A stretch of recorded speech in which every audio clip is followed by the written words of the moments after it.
Pourquoi est-ce que les sectes existent? Pourquoi est-ce que les gens créent des sectes? Je me suis posé cette question parce que depuis plusieurs années, je suis approché par des personnes qui souhaitent que je rejoigne des sectes, des courants de pensée, j'ai envie de dire, des mouvements dans lesquels on fonctionne d'une certaine manière. Et ces personnes me disaient toujours, Claudel, vraiment tu es quelqu'un de magnifique, si tu nous rejoins, tu seras plus grand, tu seras encore plus fort. Et moi, à chaque fois, ça m'amusait. Parce que lorsque je regardais la personne qui me proposait cela, je lui disais toujours, tu ne m'impressionnes pas intellectuellement, tu ne m'impressionnes pas économiquement, tu ne m'impressionnes pas sur le plan financier, tu ne m'impressionnes pas sur le plan des biens matériels. Et même lorsque c'était le cas, c'est-à-dire lorsque la personne qui me proposait cela avait un ascendant visible sur moi en ce qui concerne les biens, l'économie, l'intelligence, lorsque je faisais une relation de cause à effet ou alors une corrélation entre mon niveau actuel et le niveau qu'il a et le temps que ça va me mettre pour avoir peut-être son niveau, je me rendais compte qu'en réalité, dans très peu de temps, j'aurai un niveau supérieur à ce qu'il a actuellement. Ce qui fait en sorte que ça ne m'impressionnait pas. Et moi, je leur disais toujours, tu ne peux pas me proposer de venir rejoindre un mouvement pour être plus grand, alors que toi qui es en train de me proposer ça, tu es plus médiocre que moi. Donc, pour moi, je n'ai jamais trouvé ça pertinent. Je me disais, voilà, allez faire vos choses. Moi, ça ne me concerne pas. Moi, ça ne m'intéresse pas, de toutes les manières. Et à chaque fois, il y a beaucoup de personnes qui venaient me proposer cela, qui me proposaient vraiment, Claudel, on te suit en ligne, si tu nous rejoins, telle chose va se produire. Il y a notre grand maître qui fait ceci, qui fait cela. Je dis vraiment, votre grand maître ne m'intéresse pas. Allez faire en sorte qu'il vous transforme en des personnes riches, millionnaires et tout ce que vous voulez. Moi, je sais ce que je vaux. Je n'ai pas besoin d'intégrer ce genre de choses pour réaliser ce que j'ai envie de réaliser. Je sais exactement ce que je dois faire pour réaliser ce que je dois réaliser. Et ce que je dois faire dépend d'une seule chose, de ce que j'ai dans ma boîte crânienne qui s'appelle le cerveau, qui est l'énigme la plus puissante de l'humanité. Et j'ai appris à l'utiliser. Et grâce à ça, ça me permet de réaliser ce que j'ai à réaliser. Je n'ai pas besoin de ton grand maître, ni de toi, qui ne m'impressionne pas et qui est médiocre. Et tu dois même travailler, tu dois étudier, parce que tu es encore un cancre. Et cancre, c'est un euphémisme. Après, je ne m'intéressais plus trop à ça. Je continuais mon aventure entrepreneuriale. Et quand j'ai continué, je me suis rendu compte qu'en réalité, notre société fonctionne avec des cercles ésotériques, avec des sectes, avec des mouvements de pensée, avec des groupements, avec des communautés. Et de manière, j'ai envie de dire, subtile, ces personnes ont voulu me démontrer que si tu ne rejoins pas ce que nous faisons, tu ne vas pas progresser. Tu ne vas pas réussir dans ce que tu veux faire. Et je commençais à voir comment les opportunités commençaient à me fermer les portes dans certains segments de marché. Alors qu'en réalité, j'avais suffisamment de connaissances pour être celui qu'on doit choisir. J'avais suffisamment de compétences pour être celui qui peut le faire. J'avais suffisamment d'expérience par rapport à ceux qu'on choisissait pour pouvoir réaliser cela. Et en réalité, parfois de manière indirecte, parfois de manière directe, parce qu'il y a des cas de figure où on m'a dit clairement que c'est parce que tu n'as pas rejoint telle communauté, tel courant de pensée, qu'on ne peut pas t'offrir cette opportunité. Et là, je commençais à comprendre qu'en réalité, notre société était structurée en communauté, en courant de pensée, en pan d'idées, en secte même, s'il faut utiliser l'expression, et que si tu ne rejoins pas ces communautés, ces courants de pensée, il y a certaines opportunités que tu ne peux pas saisir. Et j'ai compris à ce niveau que mon cerveau seul ne pouvait pas suffire. Il fallait que je puisse associer à cela une communauté aussi. Parce que moi, je ne voulais pas rejoindre cette communauté. Parce que vous devez vous imaginer que pour rejoindre certaines communautés, certains courants de pensée, certaines sectes, il y a des pratiques incroyables parfois qu'il faut faire. Et moi, je ne me voyais pas en train de me compromettre pour arriver à un certain niveau, alors que je sais que j'ai les compétences pour y arriver sans avoir à faire cela. Donc, je m'étais dit, je ne vais pas rejoindre ce que vous faites. Ça ne m'intéresse pas, mais je vais trouver un autre moyen de le faire. Ce qui a fait en sorte que la plupart des projets que j'avais n'ont pas pu fonctionner de manière optimale. J'ai plusieurs projets que j'ai eu à implémenter avant les projets que les gens découvrent aujourd'hui. J'ai eu à échouer dans tellement de projets avant à cause de ça. Et je me suis donc dit à partir de 2016 que je ne veux plus commettre la même erreur. Il faut que je puisse trouver un moyen de pallier à cette difficulté, à ce challenge, à cette route qu'on est en train de j'ai envie de dire qu'on est en train de fermer et surtout à ces opportunités qu'on est en train de m'empêcher de saisir. Et en 2016, je me dis, il faut que je crée la Startup Academy. Il faut que je crée un mouvement, un courant de pensée où tout le monde aura l'opportunité de s'en sortir, de réussir, s'il est compétent, s'il comprend exactement comment faire pour bénéficier des opportunités qu'on peut retrouver dans une communauté. Au départ, la Startup Academy était une toute petite association qui comportait un seul membre, et ce membre, c'était moi. Je faisais mes petites conférences dans les villes de Yaoundé, dans les villes de Douala. J'essayais de partager ma passion avec les autres en ce qui concerne l'entrepreneuriat. Je partageais mes échecs. C'est-à-dire, j'expliquais aux gens, voilà les projets que j'ai eu à faire, je n'ai pas réussi. Voilà tel autre projet que j'ai eu à faire, je n'ai pas réussi. Aujourd'hui, je suis en train de vouloir faire ça. Je ne sais pas si je vais réussir, mais au moins, je sais quelque chose. Si on n'est pas ensemble, ça ne va pas fonctionner. Parce qu'avec les autres projets, on m'a fermé les portes. Pas parce que je n'étais pas compétent, pas parce que je n'avais pas d'expérience, mais parce que je n'étais pas dans la communauté qu'il faut. Je n'étais pas dans le courant de pensée qu'il faut. Aujourd'hui, je veux qu'on crée notre courant de pensée ensemble. Je veux que vous et moi, on ne puisse plus être moi, mais on puisse être nous. Et qu'on puisse bâtir ça ensemble. C'est comme ça que j'ai commencé à faire des conférences à travers le Cameroun. J'étais tout seul. Après, il y a beaucoup d'autres personnes qui ont rejoint l'aventure. Nous avons créé notre association. Nous avons commencé à faire en sorte que des personnes puissent adhérer. Et les critères étaient très simples. Si tu adhères à notre courant de pensée, si tu es fan d'entrepreneuriat comme nous, si pour toi le patriotisme économique c'est quelque chose qui te parle, si pour toi contribuer à la croissance et au développement de l'Afrique c'est une thématique qui t'est sensible, tu peux nous rejoindre. Il n'y avait pas une condition selon laquelle on va aller au bureau, la nuit à 23 h, on va aller dans un cimetière. Non. Si tu avais ces conditions et si tu avais la capacité de payer le montant de l'adhésion, ce qui est le cas dans toute association, les frais d'adhésion au départ coûtaient 40 000 francs.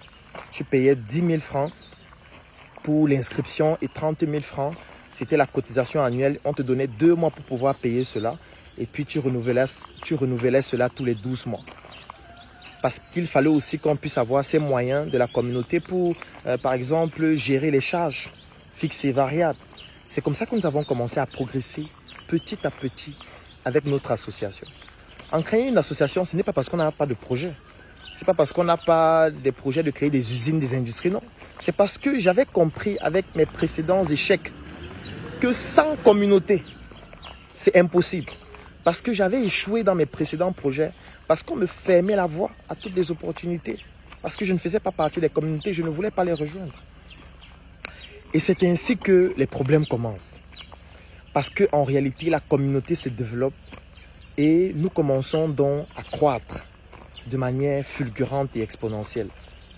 La croissance se fait à plusieurs niveaux. On se dit à un moment donné, on ne peut plus juste rester là, j'ai envie de dire, dans les salles de conférence, en train de faire des conférences. Non, il faut qu'on puisse ouvrir un siège. Nous ouvrons un premier siège dans la ville de Douala. Ensuite, nous ouvrons un siège dans la ville de Yaoundé. Ensuite, nous changeons de siège pour avoir des sièges un peu plus grands. Des sièges qui nous permettent de pouvoir réaliser des choses encore plus importantes, que ce soit dans la ville de Yaoundé ou dans la ville de Douala. Au jour le jour, mois après mois, année après année, nous avons de plus en plus de membres. Nous sommes passés d'un membre, qui était moi, à aujourd'hui des milliers de membres à travers le monde, des millions de personnes qui nous suivent sur les plateformes en ligne. La Startup Academy, qui était une toute petite association, a commencé à devenir un courant de pensée important. Très, très important. Et nous nous sommes dit, on ne va pas s'arrêter à ça. Non. On ne va pas s'arrêter à ça. Parce qu'il y a beaucoup de personnes qui nous disaient vraiment, ils bavardent tous les jours en ligne, alors que c'est une association qu'ils gèrent, vraiment, c'est du n'importe quoi. L'association, c'est quoi? Et moi, ça m'amusait. Parce que je disais toujours, il y a certaines choses qui, lorsque ça ne vous est pas encore arrivé, Vous ne pouvez pas comprendre ce que les autres font. C'est pour ça que dans la vidéo antérieure, je disais, il ne faut pas éteindre la lumière des autres. Parce qu'en essayant d'éteindre la lumière des autres, vous vous amputez dans votre capacité à comprendre ce que les autres ont compris et que vous n'avez pas compris et qui les pousse à briller différemment.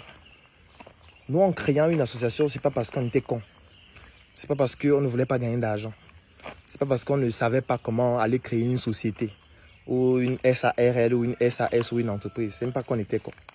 C'est parce qu'on avait compris à travers moi, à travers mon expérience, que lorsque vous ne faites pas partie d'un courant de pensée, d'une secte, d'une communauté, il y a un certain niveau de progression que vous ne pouvez pas avoir dans un certain type de segment de marché, ou alors il y a certaines opportunités que vous ne pourriez pas saisir parce que ces opportunités sont tenues par des personnes qui sont dans ce courant de pensée. Et si vous n'intégrez pas ce courant de pensée, vous ne pourriez pas les saisir. C'est comme ça qu'on bâtit dans la Startup Academy, année après année, pour avoir aussi notre communauté sur laquelle on peut s'appuyer afin de pouvoir développer nos projets. Une communauté sur laquelle on peut s'appuyer pour financer nos projets. Parce que les autres opportunités de financer nos projets nous étaient exclues. C'est la raison pour laquelle, lorsqu'on se rencontrait avec les membres, on disait, voilà, voici un projet. Il faut 1 million pour le financer. Comment on fait? Moi, j'ai 100 000. Et puis un autre membre va dire, moi, j'ai 10 000. Moi, j'ai 15 000. Moi, j'ai 50 000. Et les membres décident de se mettre ensemble pour mettre sur pied le projet. Ça devenait beaucoup plus simple. On n'avait plus besoin de souffrir. C'est pour ça qu'à la Startup Academy, lorsque vous voulez investir dans un projet, la condition obligatoire, c'est que vous devez être membre. Même si vous avez le milliard, si vous n'êtes pas membre, vous partez avec votre argent parce que vous n'impressionnez personne avec votre argent. Alors, on a commencé donc à croître. Et aujourd'hui, nous avons atteint un niveau qui est élevé, qui n'est pas au niveau que nous souhaitons réellement atteindre parce qu'on compte atteindre un niveau encore beaucoup plus élevé que ça. Mais aujourd'hui, il s'avère que la Startup Academy, qui était une toute petite association, avec un membre qui s'appelait Claudel Nombissier, est devenue une grande association avec des milliers de membres à travers le monde et aujourd'hui a décidé de créer une société anonyme qui s'appelle la Startup Group, qui comporte 15 filiales avec des directeurs généraux qui exercent dans des secteurs d'activité partant de l'industrie jusqu'à la médecine. Et aujourd'hui, nous décidons donc de passer à une étape supérieure. Aujourd'hui, je suis le président du conseil d'administration de la Startup Group SA. Et la Startup Group SA, c'est une entreprise qui vaut des milliards aujourd'hui. Et c'est lorsque nous sommes passés à ce niveau que j'ai commencé à me poser la question, comment faire pour continuer de croître? Pas parce qu'on n'a pas d'intelligence, pas parce qu'on manque d'argent, pas parce qu'on manque de projets ou de stratégie, non. Comment est-ce qu'on fait pour continuer de croître en préservant le patrimoine de l'entreprise sans se faire arnaquer, sans faire en sorte que quelqu'un puisse détruire tout ce que nous avons bâti depuis des années? Et à partir de cet instant, vous comprenez qu'il y a certaines informations que vous ne pouvez pas transmettre à n'importe qui. Et c'est là où ma réflexion sur l'existence des sectes et des courants de pensée est revenue. Je vais vous prendre un exemple. Lorsque je fais une vidéo comme celle-ci, chaque matin, je fais minimum 20 km de marche ou de footing. Et lorsque je fais mon footing ou ma marche, à la fin, je réalise en général une vidéo depuis quelques mois déjà. D'ailleurs, depuis des années, sur Internet, je publie des vidéos. Sur ma chaîne YouTube, ou plutôt sur la chaîne YouTube de la Startup Academy, nous avons près de 800 vidéos. Sur les 800 vidéos, pratiquement 700 sont les miennes. Sur ma page Facebook, il y a plus de 1000 vidéos. Et sur les 1000 vidéos, pratiquement 850 sont les miennes. Pourquoi est-ce que je publie des vidéos régulièrement? C'est parce que si mon niveau de connaissance est évalué à 100, dans une vidéo, je vais transmettre 15 ou 20 maximum. Tout naturellement. Pourquoi est-ce que je le fais? C'est parce que je me dis, il y a des gens qui ne peuvent pas me rencontrer physiquement. Il y a des personnes qui ne sont pas au Cameroun, qui sont dans d'autres pays. Il y a des personnes qui voudraient bénéficier de mes connaissances minuscules, mais qui ne peuvent pas le faire directement. Il y a des personnes qui n'ont pas les moyens pour me rencontrer parce que moi, par exemple, une consultation d'1 heure, ça coûte 1 000 €. C'est une seule heure de consultation. Et le prix augmente pratiquement tous les 6 mois. Alors, ce qui se passe, c'est quoi? C'est que, ayant compris que nous sommes en Afrique et qu'en Afrique, tout le monde n'a pas les moyens. Il y a une proportion beaucoup plus importante qui n'a pas de moyens, mais qui a besoin quand même d'informations stratégiques pour se lancer. Pas forcément des informations extraordinaires, qui a besoin qu'on lui explique comment est-ce qu'avec très peu d'argent, tu peux lancer un projet. Comment est-ce que tu peux même lancer un projet sans financement? Tous les jours, on tire sur moi, oh vraiment, c'est un charlatan, c'est un bandit, il raconte des bêtises. Est-ce qu'on peut lancer un projet sans financement? Moi, ça m'amuse. Parce qu'en réalité, quand je fais mes vidéos, je m'adresse à ceux qui n'ont pas fréquenté. C'est pour ça que le slogan de la Startup Academy, c'est l'art d'innover sans diplôme. Je m'adresse à ceux qui n'ont pas eu l'opportunité de faire des études comme vous. Je m'adresse à ceux qui n'ont pas de moyens, à ceux qui n'ont même pas de compte bancaire, à ceux qui se baladent dans la rue, à ceux qui sont des vendeurs ambulants, qui n'ont pas beaucoup d'argent, qui vont prendre 100 francs pour mettre des datas, qui ne pourront même pas regarder des images. Et qui parfois vont se dire, vraiment, ce gars, peut-être il peut me donner une information qui peut m'aider à mieux faire ce que je fais. C'est à eux que je m'adresse quand je fais mes vidéos. Ceux qui ont les masters, ceux qui ont les doctorats, ceux qui sont à Harvard, ceux qui sont à la Sorbonne, qui sont les plus intelligents du monde, désabonnez-vous de ma page. Allez sur la page de Elon Musk ou je ne sais pas de qui est peut-être à votre niveau. Il va vous dire des choses qui correspondent à ce que vous connaissez. Moi, je m'adresse au bas peuple. Je m'adresse à celui-là qui a envie de prendre une corde, de se suicider parce qu'il se dit qu'il n'y a plus d'opportunité pour lui. C'est à lui que je m'adresse pour lui faire comprendre, n'abandonne pas. Moi aussi, j'ai été dans une situation comme toi. Et j'ai pu m'en sortir. Voici comment j'ai fait. Je n'ai pas fait de miracle. Je suis au Cameroun. Je ne suis jamais allé à l'étranger. J'ai fréquenté ici toutes mes études. Ça veut dire que si j'ai pu le faire ici, ça veut dire que toi aussi tu peux le faire. Ça veut dire que même si tu n'as pas d'argent, au moins tu peux te connecter sur Internet, tu regardes des vidéos. Si tu n'as pas d'argent pour te connecter sur Internet et regarder les vidéos, tu peux regarder les vidéos sur le téléphone de ton ami qui lui a pu se connecter. Même si tu vois une vidéo par semaine, au moins ça va te permettre d'avoir entre 10 et 15% des connaissances que j'ai, que je donne gratuitement sur Internet chaque jour. Parce que je me soucie toujours à ce que chaque jour, il y ait des vidéos publiées sur ma page. Et je ne publie pas des vidéos seules. Ça veut dire que je publie des vidéos moi-même en ce qui concerne les connaissances que j'ai. Mais je permets aussi aux membres de la communauté Startup Academy de publier des vidéos sur ma page, que ce soit sur Facebook, sur YouTube, etc. pour que vous puissiez aussi bénéficier des connaissances d'autres personnes dont vous n'avez pas forcément les moyens de payer leurs prestations pour qu'eux, ils viennent s'asseoir avec vous, pour causer avec vous. C'est cette dimension que nous voulons toucher parce que c'est ça notre idéologie. Donc quand je fais une vidéo sur Internet, je vais donner peut-être 15 à 20% des connaissances que j'ai. Ensuite, il y a une autre catégorie de personnes qui a un peu plus d'argent et qui va se dire, bon, moi je ne veux pas me limiter aux vidéos sur Facebook. Moi j'ai un cas particulier parce qu'en général les vidéos sont génériques. Et même quand on prend un cas particulier dans une vidéo, ça ne peut pas toucher tout le monde parce que tout le monde n'a pas ce même cas particulier. Il y a des personnes qui vont se dire, moi j'ai envie qu'on résolve un problème spécifique que j'ai. C'est des personnes qui vont venir payer 1 000 € pour une consultation chez moi. C'est des personnes qui vont venir payer pour une formation. La formation, il y en a quand même de plusieurs catégories. Il y a des formations de 10 000 francs. Il y a des formations de 20 000 francs, de 25 000 francs, de 50 000 francs, de 100 000 francs. Ça dépend de votre niveau. Ça dépend du type de besoin que vous avez. Ou encore, vous pouvez même faire beaucoup plus grand. Vous pouvez devenir membre de Startup Academy et bénéficier de plusieurs formations gratuites, comme les messes entrepreneuriales qui sont entièrement gratuites pour les membres, comme les talks qui sont gratuits pour les membres. Que vous soyez au Cameroun ou pas, quand vous n'êtes pas au Cameroun, vous avez ces formations gratuites en vidéo qu'on met dans les plateformes qui sont uniquement dédiées aux membres, où vous avez accès avec votre carte de membre pour pouvoir avoir accès à ces formations gratuitement. Si vous n'avez pas beaucoup d'argent, aujourd'hui pour être membre de Startup Academy, ça coûte 200 € si vous n'êtes pas au Cameroun et 130 000 francs si vous êtes au Cameroun. Et c'est valide pendant 12 mois. Après les 12 mois, vous renouvelez juste votre cotisation annuelle. Parce qu'il y a dans cette deuxième catégorie de personnes qui vont venir pendant les formations. Pendant les formations, ces personnes vont avoir des connaissances qui sont un peu plus élevées, qui vont aller à 50-60%. Pourquoi je dis 50-60%? C'est parce que une formation, par exemple, peut durer 4 heures de temps. Je prends un exemple. Si moi, je dois faire une formation sur comment vendre sur Internet et que la formation dure 4 heures de temps et elle coûte 50 000 francs, vous payez 50 000 francs. Vous devez vous douter qu'en 4 heures de temps, je ne peux pas vous apprendre tout ce que je connais sur Internet. Parce que j'ai appris à vendre sur Internet, ça fait plus de 10 ans aujourd'hui. Ça fait plus de 10 ans que je pratique cela. En 4 heures, je vais condenser ce que j'estime être important pour vous. Je vais vous transmettre ça en 4 heures. Vous allez poser des questions, je vais entièrement répondre à vos questions. Ça veut dire que vous qui êtes venu à la formation, vous allez avoir un niveau de connaissance plus élevé que ceux qui sont sur Internet, qui voient juste des vidéos où je transmets du contenu générique de toutes les manières. Mais même vous qui avez payé, vous n'allez pas avoir 100% parce que je ne peux pas vous transmettre tout ce que je connais en 4 heures. Même si c'est en 1 mois, c'est petit. Ça veut dire que même vous, vous n'avez pas le niveau optimale des connaissances que j'ai. Parce qu'il y a beaucoup d'autres connaissances plus pointues que j'ai, que je ne vais pas donner dans une vidéo sur Facebook, que je ne vais même jamais donner sur Internet, même si c'est sur une messagerie instantanée, que je ne vais pas donner pendant une formation parce que je ne vais donner que ce qui correspond à la formation et au thème en question.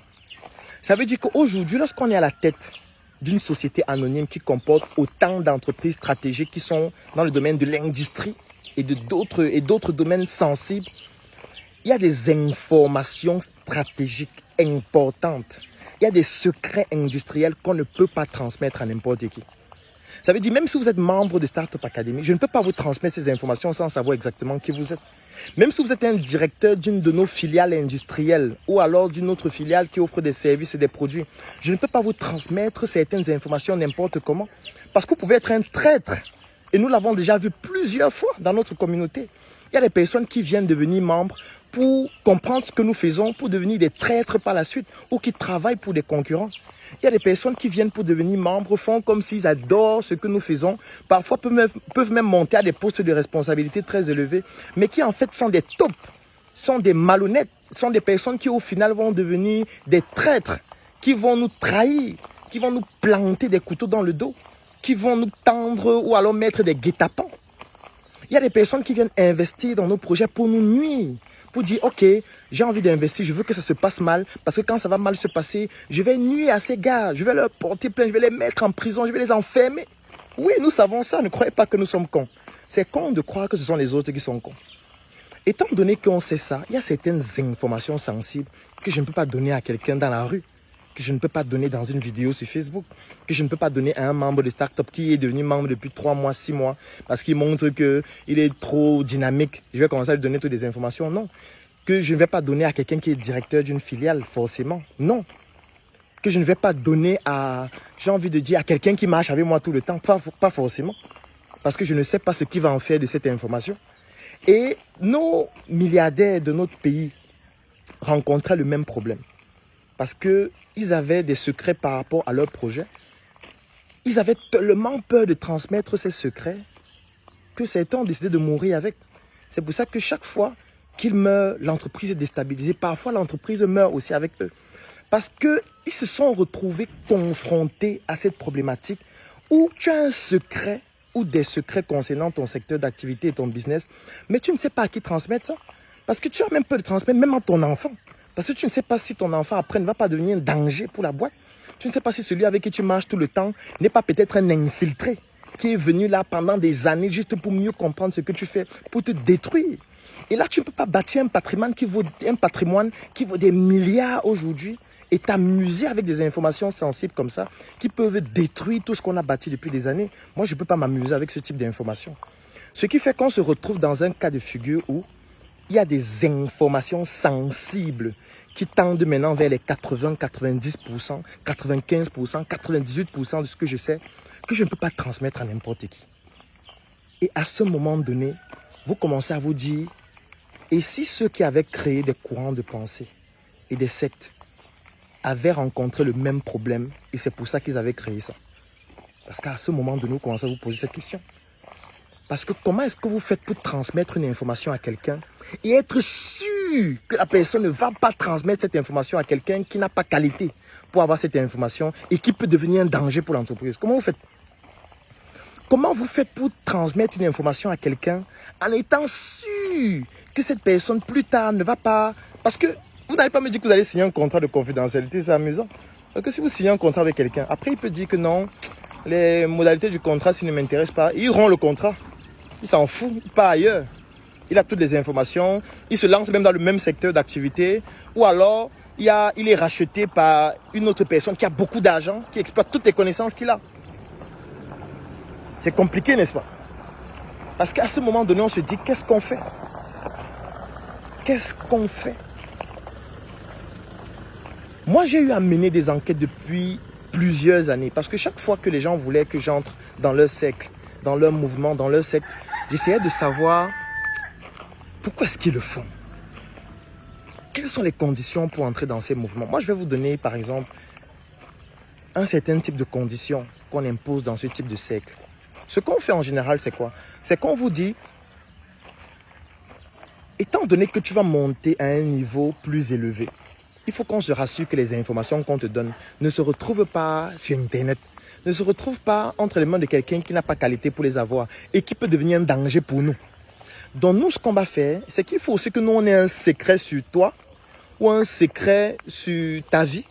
Ou alors, il faudrait qu'on ait un moyen de pression sur toi qui te pousse à devenir une tombe. Une tombe, ça veut dire quoi? Que dès qu'on va te transmettre l'information, tu vas la garder jusqu'à ta tombe. Personne ne va la voir jusqu'à ce que tu meurs. Et parfois, qu'est-ce qu'on peut faire pour avoir un secret sur toi? C'est qu'on peut te sodomiser, oui. On peut te sodomiser, c'est filmé. Et là, maintenant, on a un secret sur toi. Ça veut dire le jour où tu transmets, où tu divulgues cette information, on divulgue la vidéo et on t'expose. Et comme tu le sais, tu restes calme, tu ne dis rien. Tu te dis, bon, ok, de toutes les manières, c'est dangereux. Si je tente de le faire, ils vont m'exposer. Parfois, on met ta famille en danger. On te dit, si tu essayes de le faire, on peut tuer ton enfant, on peut tuer ta mère. Ce n'est pas la foudre qu'on va envoyer. C'est quelqu'un qui va aller tuer réellement. Ce n'est pas la foudre. Ne croyez pas qu'il y a quelqu'un qui tourne la marmite et puis la foudre va aller ou alors la maladie va gêner. Non, ça peut être un poison. Ça peut être, on élimine physiquement. Ça peut être un accident provoqué. Donc, on te fait comprendre que si tu t'amuses avec ce type d'information qui met en danger le groupe, en danger le patrimoine, en danger tout ce qu'on a bâti depuis des années, on va t'éliminer. Ou alors on va éliminer quelqu'un de ta famille. Ça peut être le fait que il y a tellement d'autres conditions. Je ne peux pas aller plus loin. Il y a beaucoup de personnes qui sont sensibles. Je suis sûr que même ce que je viens de dire là, ça peut choquer déjà certains qui ne sont pas préparés psychologiquement à avoir un certain type d'information. Mais je veux vous mettre dans la peau de quelqu'un qui se retrouve dans ce cas de figure. Qu'est-ce qu'on fait? Parce qu'en général, celui qui vous trahit, ce n'est pas quelqu'un qui est au quartier, qui ne vous connaît pas. Celui qui vous trahit, c'est quelqu'un qui est à proximité de vous pour que le couteau puisse être planté dans votre dos plus facilement. C'est lui qui peut vous trahir. Ça veut dire que celui qui vous trahit, c'est quelqu'un qui est plus proche de vous que les autres. C'est quelqu'un qui connaît mieux ce que vous faites par rapport aux autres. C'est pour ça que son couteau a une douleur plus profonde que ce que les autres peuvent faire. Moi, quand quelqu'un m'insulte sur Facebook, je m'en fous. Parfois, vous voyez quelqu'un qui n'a pas d'argent, qui n'arrive pas à payer son loyer normalement, qui n'arrive même pas à vivre décemment. Il vous insulte sur Facebook. Il n'arrive même pas à assumer son nom. Donc, il est sur Facebook, il s'appelle Jean Calvin Bonheur Résistant. C'est-à-dire qu'il n'arrive même pas à assumer son nom. Il vient vous insulter. Lui, bon, il est distant. Moi, je dis, voilà, le pauvre. S'il savait que je peux lui offrir un emploi, parce que je peux le recruter et lui donner le salaire qu'il veut pendant des années, peut-être il viendrait plutôt venir demander du travail. Je verrai si je peux l'aider, s'il est compétent. Sinon, il dégage. Et là, il s'en va continuer d'insulter en ligne. Donc, lui, il n'est pas un danger. Celui qui est un danger, c'est celui qui se rapproche de vous et qui maîtrise ce que vous faites au quotidien et qui peut mieux vous nuire. C'est lui qui est un danger parce qu'il est plus proche. C'est que s'il a un couteau, il peut planter ça dans votre dos. C'est pour ça qu'il faut pratiquer de l'acupuncture. Parce que quand vous recevez des couteaux dans le dos tout le temps, à un moment donné, il faudrait que recevoir des couteaux dans le dos devienne comme un exercice, devienne comme du divertissement. Parce que vous allez recevoir des couteaux dans le dos tout le temps. Ça ne va jamais s'arrêter. Parce qu'en réalité, la réussite n'est pas une destination. Il n'y a pas une destination qui s'appelle la réussite. Ou lorsqu'on arrive, on dit, voilà, enfin, j'ai réussi. Enfin, c'est terminé. Non. La réussite, c'est le chemin. La réussite, ce sont les étapes que vous parcourez qui vous permettent d'atteindre un objectif. La réussite, ce n'est pas une destination. Il n'y a pas une destination qui s'appelle réussite. Parce que qu'importe l'objectif que vous vous fixez, quand vous allez atteindre cet objectif, vous aurez un autre objectif plus grand. Ça veut dire qu'en réalité, c'est le chemin qui est la réussite et non la destination. Et la réussite dépend de chacun de nous. Nous n'avons pas la même définition de la réussite. Pour certaines personnes, réussir, ça peut être de fonder une famille et de vivre en harmonie. Parce que peut-être vous n'avez pas pu vivre cela avec vos parents. Ça peut être ça, réussir. D'autres personnes peuvent avoir comme objectif de réussir de gagner beaucoup d'argent pour ne plus vivre les frustrations qu'elles ont vécues quand elles étaient plus jeunes. Ça peut être ça leur définition. Donc, il n'y a pas une définition standard de la réussite. Ça veut donc dire que vous devez vous méfier des personnes qui sont proches de vous.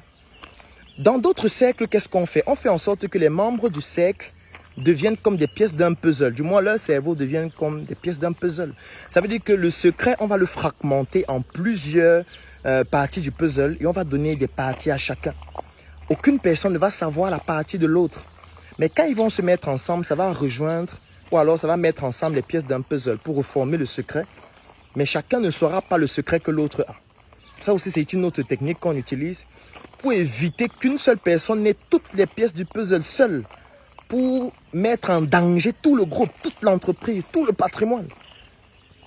C'est pour ça, du moins c'est l'appréciation que j'ai eu à faire, c'est l'interprétation que j'ai eue. C'est pour ça certainement que les gens à un moment se sont dit, il faut qu'on crée un autre cercle qui va s'appeler une secte, un courant de pensée, un groupe privé, dans lequel les conditions ou alors les critères d'inclusion seront extrêmement contraignants.